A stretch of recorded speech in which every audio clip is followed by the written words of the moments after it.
Today's computer problem at Cape Canaveral was distressing, perhaps, but for most Americans, not totally surprising.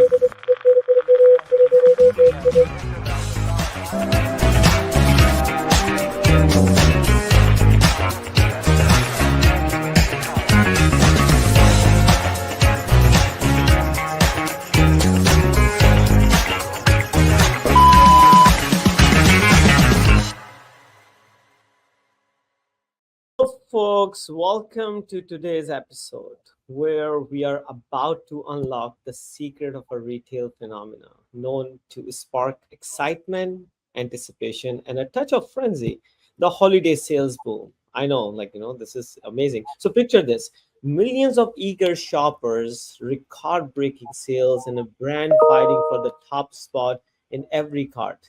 It's called a retail rush. And who better to guide us through this holiday world than MK, a retail powerhouse with over 20 years of experience transforming brand across North America. MK has not only weathered the highs and lows of retail season, but has crafted strategies that consistently delivering exceptional results. Today, he will reveal what is truly take to stand out in the sea of holiday promotion, manage the logistics of high volume demand, and ultimately capturing the loyalty of customers during the busiest shopping season of the year. This is your ultimate playbook for the holiday retail. So, frenzy. So, buckle up, grab a notebook, and let's get to it. Welcome, MK. How are you doing? I'm doing good, Tauseef, and thanks for the introduction. Great. So let's just get into it. So I know that when the holiday season comes in, it's usually start on a Black Friday, and that's the biggest thing. So can you just talk about what is exactly happened pre Black Friday? Yeah, that's a great question, and majority of the retailers they expect what needs to be done, and it goes back at times 3 to 6 months in advance. They started planning for their holiday season, starting with the Black Friday, as you said, and especially for those products and items which have the longer lead time, and that's important because a good number of products are manufactured offshore, outside, and there is logistics involved, and there is production factories involved, etc. So a lot of planning goes as much as 6 months ago. So they start, somewhere around Q2 to prepare for Q4. Well, this is amazing what you're just talking about, because I remember back in days, I would say maybe 5 6 years back, it's not that long, that the Thanksgiving night we just camping outside the retail shops to get the best deals. But that after COVID, things change, online came in, all those things. So now that you mentioned about the inventory, the people prepare for 6 months. Now are they preparing for the retail physical brick and mortar, or their own warehouses? What is happening in that prep, and how that changed from past few years when the digital e-commerce got boomed? Yeah, that's a very good question, because, as you said, we have seen the change, a shift in customer behavior. If you go back just 6 7 10 years ago, the focus has been on retail stores, longer lines. Not that there are not lines today, there are in some cases, but a lot of sales has been moved into the online stores, especially when COVID hit. The brick and mortar stores, they saw a huge decline in their sales. But at the same time, the companies who have anticipated it and worked hard to create the online marketing channels have profited from that. So you are absolutely right. I mean, there is this concept of omni-channel today, and every retailer is in that journey in some shape or form.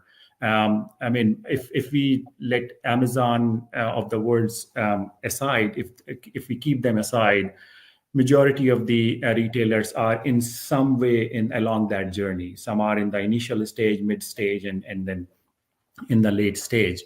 And what that really means is that customer is shopping in various ways. Mm-hmm. And sometimes it's almost not be you unpredictable. They are they at the night, at 10, 11 at the night, when they are sitting in their bed on pajamas, they are browsing, uh, and then they save some of the products, but then they may not buy at that time. Tomorrow morning they go back and they say, well, you know what, I want to check out the size, I want to check out the color, what it looks like, etc. So they head to the store. And the reverse is also true, that they buy something from store, and then they check online the prices, and if there is a better deal, online. So the market has changed, and It's retailers have to be very. behavior also changed. Like, that I know back in 2013, 10 years back almost, there was a study done on at the rise of, like, the peak rise of the social media. At Right. that time, the penetration of social media, in specific to Facebook, Meta, they have majority, like, that uh, like, people, like, under 40 were using the Facebook. And at that time they knew, like, this shift is happening, and then the demography of the meta is going to change from under 40 to above 40. And now at that time there's also, like, the similar study, like, the behavior pattern of those 40 plus people. So they actually ask their kids to, like, find the deal online so they can go in a store. But on that angle, like, that I know, we are still, like, talking about the Black Friday. Can you talk about, like, that back in 10 years back, when the penetration was majority on the brick and mortar, now is a combination. You use the word omni channel. Yeah. Now with the omni channel, how, like, the stocking and overstocking can play a role here, that where to keep the stock in the brick and mortar, or, Right. like, at the warehouse for the online commerce. And Yeah. add to that question is there, like, that omni channel, like, to you buy from online and pick up from the store, that also play a vital role? What you see and how they are trending? Yeah, that's a very great question, and this overstocking and understocking question, it kind of haunts the retail industry, always, and it's kind of an art and a science, I would say, and I will explain why I say art and a science. I mean, if you look at overstocking, what really overstocking means is that you are blocking your capital. Mhm. And that's pretty much what it is. That, I mean, you have $100,000 of merchandise, you sold 50,000, and the rest of the 50,000 is just sitting in your on your warehouse, and you have to figure out how to make some money out of it. And sometimes it's like few pennies to the dollar. So that's the challenge. Understocking, on the other hand, is also a very big challenge, because that is where you are actually leaving money on the table, because you don't have the product to sell, right? You anticipated less, the demand was high, and people looked at the product and they couldn't buy it, even if it is full price, or you can, because you don't have that product available. So in either case, you want to avoid it as much as you can, because in either case you suffer. So in that regard, like, I just want to pivot, like, the question is from the consumer behavior perspective. I know that people, there is a say, like, that majority of the folks who actually start their holiday shopping start the shopping from the Black Friday. Now, uh, Amazon, like, I've read a very interesting article that the more and more Amazon, like, used to do once a year a Prime Day. Now they are doing it multiple times a year. That's actually, like, sort of derail the promotional aspect of, like, the customer. It become, and then if you remember JC Penney, like, few years back, they actually created this campaign that every day is a promotion, and they actually got biggest hit, like, in the retail history. So Yeah. now for the Black Friday, where do you see, like, that when you have over merchandise or under merchandise, or the stocking, overstocking, understocking, is it how the promotional play the role? And do you see the trending, like, that if you do early promotion before Black Friday, that's, like, or you should, like, jumping into the like, coming into the front of the row, okay, my promotion is there, let buy from me, or people still waiting for the Black Friday to see the best promo? Well, how are you seeing this trend? Yeah, so I would say people are still waiting. They wait for the Black Friday. It's not as rigorous as it used to be before, but nonetheless, people wait for it and for that to happen. And I also want to kind of make a point here too, Tauseef, that when we say promotion, promotion doesn't necessarily always mean discounting, right? So these at times could be two different things. Promotion really, if what you could do is if you have the merchandise, you can promote that particular product ahead of the time and start to create that buzz, right? It's almost like surfing at the peak wave. So you want to create that peak, right? So before that peak wave comes, you anticipate and you start to create that promotional things. And during that promotion, sometimes you just sell at cost. And promotion also gives you an idea as to what those discounts would look like. How is the customer behaving or reacting to your promotions, right? So what is matters? Like, so if you saying like, that if you start creating the buzz, so do you, and in a B2C space for a retailers, normally like, the promotion play, like, from a marketing one-on-one, what I learned that every promotion, 20%, 30%, whatever, is like, create a knee-jerk reaction to the buyer. So like, okay, you have the 30% off for next 24 hour, creating the urgency of those things. Right. Do you see like, that also plays like, the mindset of retail, like, the end user for retailers to create sort of urgency? Totally. I mean, that's a very psychological game play that retailers do. So you're talking about limited time offerings or kind of a flash sales kind of situation. Yeah. And yes, it does help. And you will see that some kind of an exclusivity comes into the picture, that hey, for this 24 hours or 48 hours we are discounting it by 25%. Take it, otherwise the prices will go back up. And if the product is high selling product, it really helps. Having said that, though, there is a right balance that the retailers would want to strike.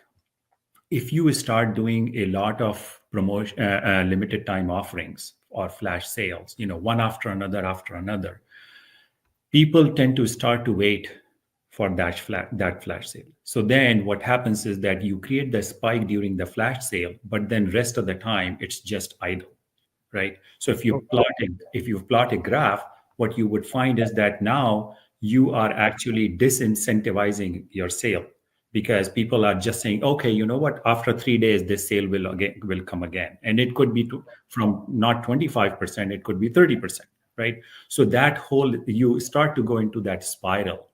So retailers have to be careful. Now, I'm not suggesting don't do it, but just be careful how much you want to leverage that.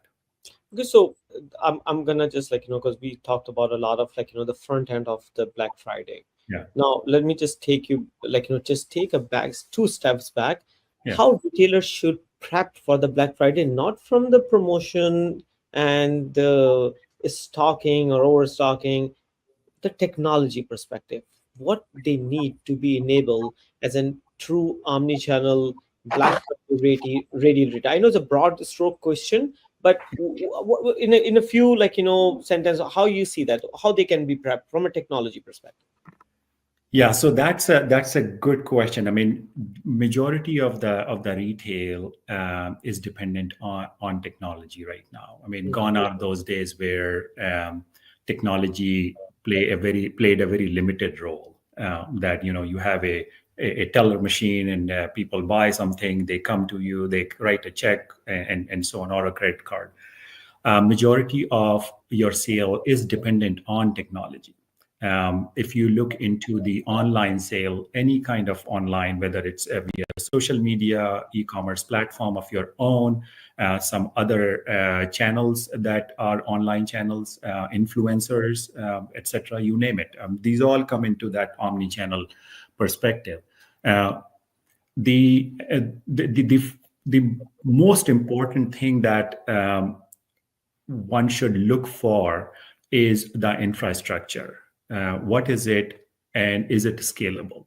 So when you go into Black Friday or when you go into any flash sales, for example, um, the anticipation that you have that it will be 3x, 4x, or even 10, 20x, is your infrastructure scalable? Test it out multiple times before you actually go in that on that day.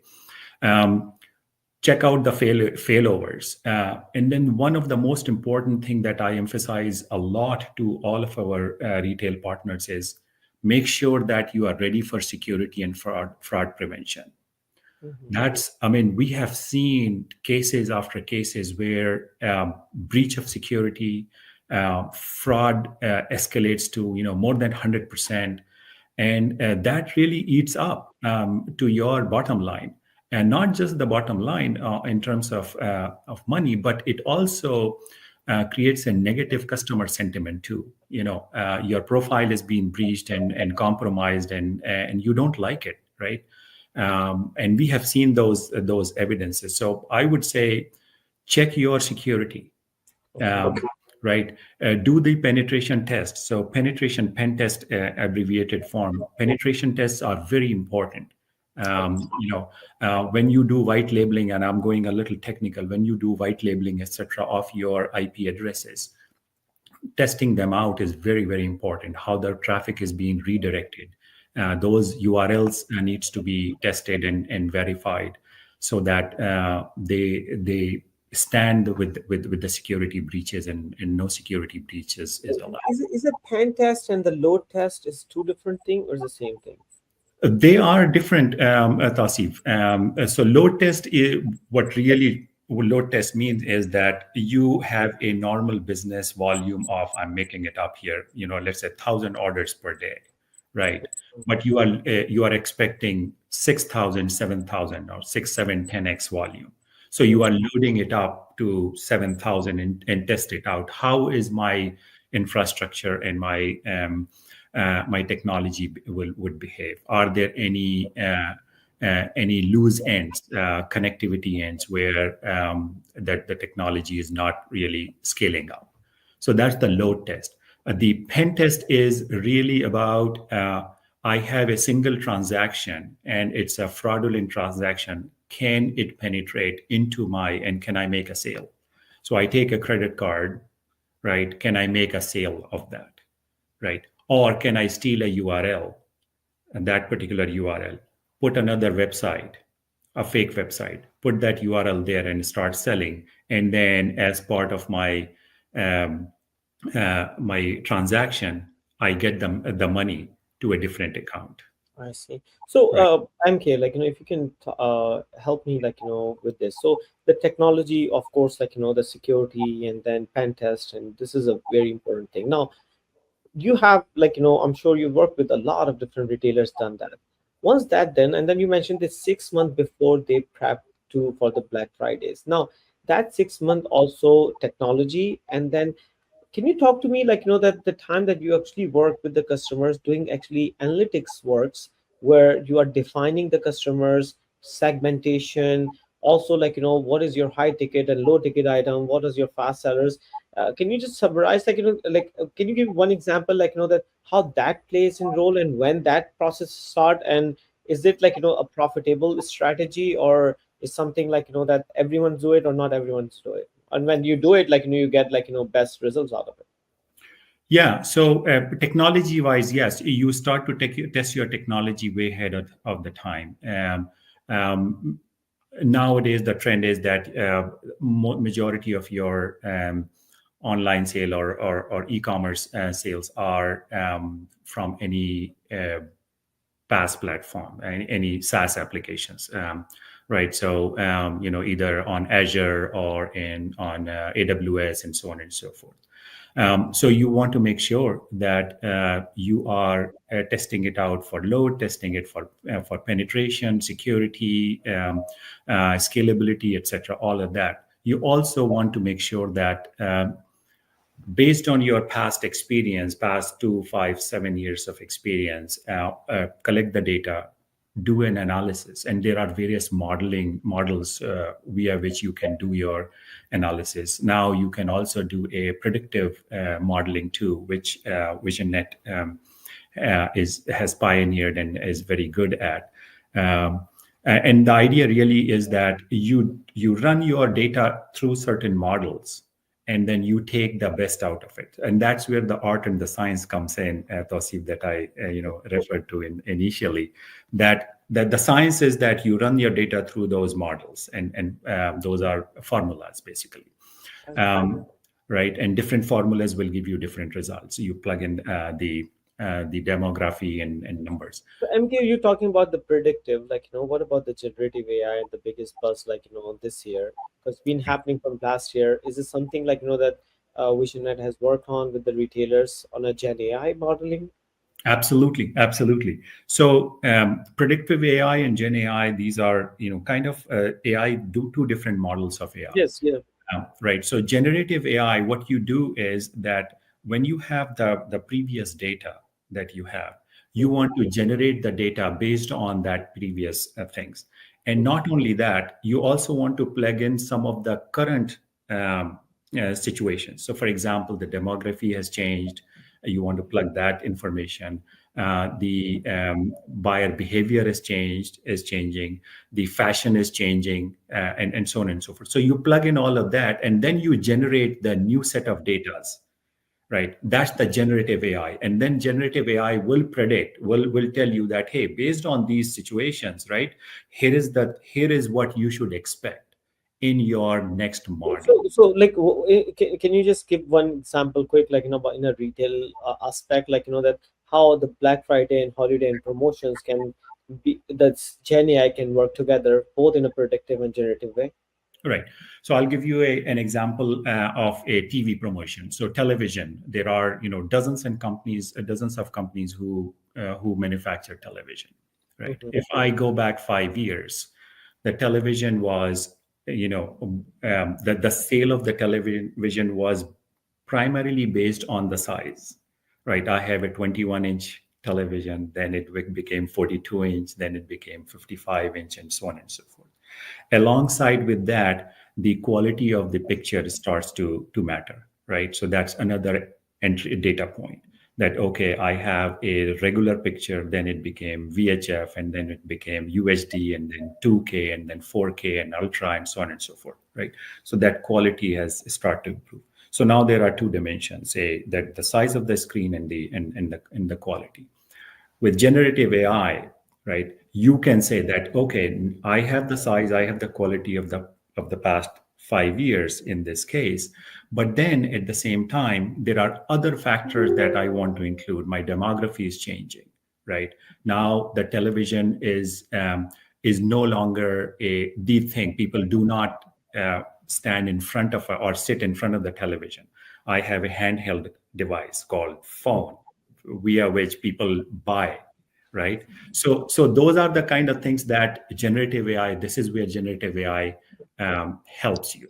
Okay, got it. So one last question, based on your past experience and currently, heading the retail side of it and working with a lot of customers, how the VisionNet is helping the retailers just prep for the holiday, Black Friday, and then during the holiday season, what is what sort of work that VisionNet is doing with the customers, and how is helping them?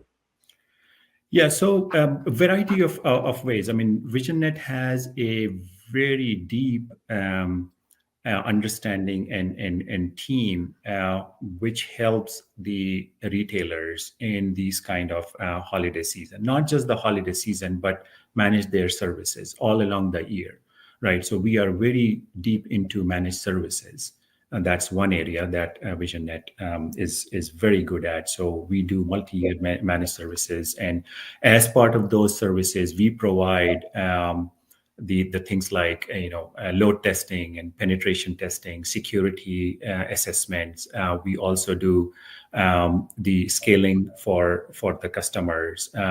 We also look into the data, standardize the previous data, and then put Gen AI on top of that and say, okay, based on that, here are some of the things that you should be considering, right? And again, that's where the you change the parameters on Gen AI platform, and it will give you slightly different results. And that's where the art comes in and say, okay, I got these things, and then it helps the the planners and the planning team in anticipating what is coming, why it is coming. So it kind of, we help both on the business side and on the technology side Yeah. at the same time. Yes. So, I'm gonna just add to that. I just read one of the testimonial on the Visionet website, that one of the largest fashion retailers, after almost 10-15 years, last year with the Visionet help, it was a zero problem holiday season that happened. So, congratulations to you and the team, who has pulled this the big milestone for them. That's big deal. Yeah, very true. And that's just one of the accolade, and we have several such accolades there, where we have done a stellar job, as either as part of managed services or just helping the customers in just going through this whole cycle. Like I said, it starts 6 months ahead and before, in some cases. And yeah, I mean, we have very deep understanding of that, and I feel very proud, to be part of that team. All right, MK, and that's the wrap up the today's episode, which is the retail rush and how the prepping for the holiday boom.